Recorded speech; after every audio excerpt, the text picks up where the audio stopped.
Hello, hi,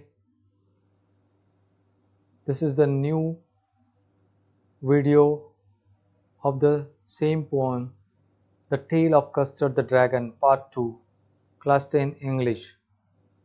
This poem, it was so long, so I just divided it into two parts.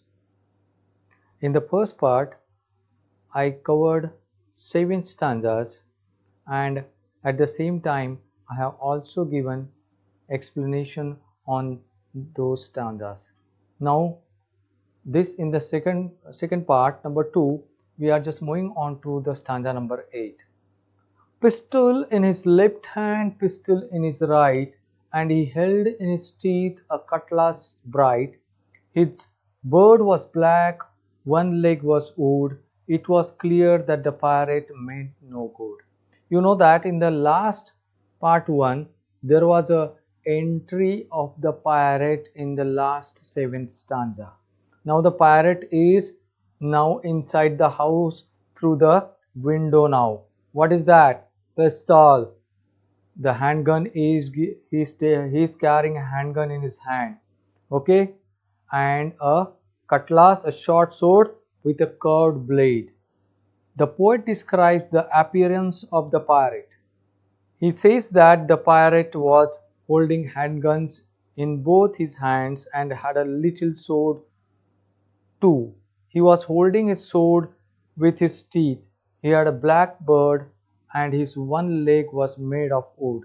This means that though the pirate was a disabled person, but still he was frightening all the other characters. Moreover, he intended to harm them. We are moving on to stanza number 9. Belinda paled and she cried, "Help, help!" But Mustard played with a terrified elf. Ink trickled down to the bottom of the household, and little mouse blinked strategically mousehold. Okay, some meanings are also given. When all of them saw the pirate, they got frightened. Belinda was so frightened that she turned yellow due to fear and started crying for help. Mustard, the dog, started crying for help too. The kitten Ink ran down towards the bottom of the house as he had already planned for it. The mouse Ink ran into his little household in order to save himself. Now the panic situation is gripped on the all the characters in the poem. But stanza number 10. But up jumped Custard, snorting like an engine. Class his tail like ants in a dungeon, with a clatter and a clank and a jangling squirm. He went at the parrot like a robin at a swarm. Now who is coming to the rescue when all the characters that were earlier defined as very brave got frightened? The dragon did the most unexpected thing.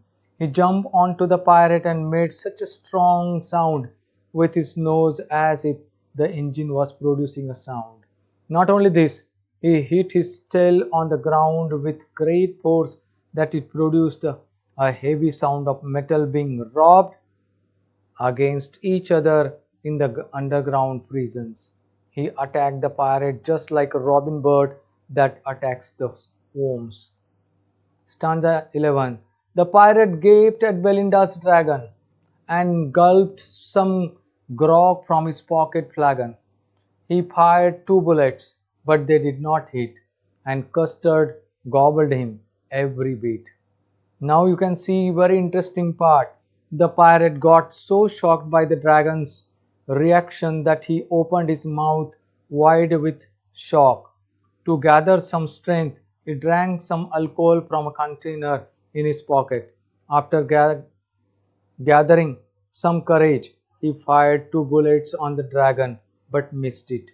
Custard the dragon ate every bit of this fierce looking pirate. You can see now the different side of dragon now. Stanza 12. Belinda embraced him. Mustard licked him. No one mourned for his pirate victim. Ink blink in glee did gyrate. around the dragon that ate the pirate. When the pirate was dead, Belinda hugged the dragon and Mustard licked him. No one was sad for the death of the pirate. They all were happy. Both Ink and Blink were running round the dragon in happiness. So here the poet says that all the characters were happy and they were showing their gratitude towards the dragon as he had saved them. In stanza 13, but presently up spoke little dog Mustard. I would have been twice as brave if I had been flustered. And up spoke Ink and up spoke Blink. We would have been 3 times as brave with him. And Custard said, I quite agree that everybody is braver than me. After they thanked and showed their love towards the dragon, they changed their mind. They were reminded of how they used to make fun of this coward dragon, and now they all were praising him. So at once the dog said that it was just because of some confusion that he wasn't able to do anything. Otherwise, he would have been twice as brave as Custard. Both Ink and Blink also said that they would have been 3 times braver than Custard. To this, the dragon said that he fully agreed to this, that all of them were more powerful and braver than him. Last and the final stanza. Belinda still lives in her little white house with her little black kitten and her little grey mouse, and her little yellow dog and her little red wagon, and her really truly old little pet dragon. Belinda is as brave as a barrel full of beers, and Ink and Blink chase lions down the stairs.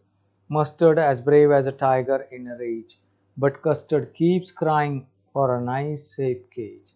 At last the poet used the same lines again to show that after this terrific episode in which Dragon was the hero, where all the other characters still undermine him by saying that they were more powerful than him and could have handled this situation in a much better way, the poet says that life started again in the same manner.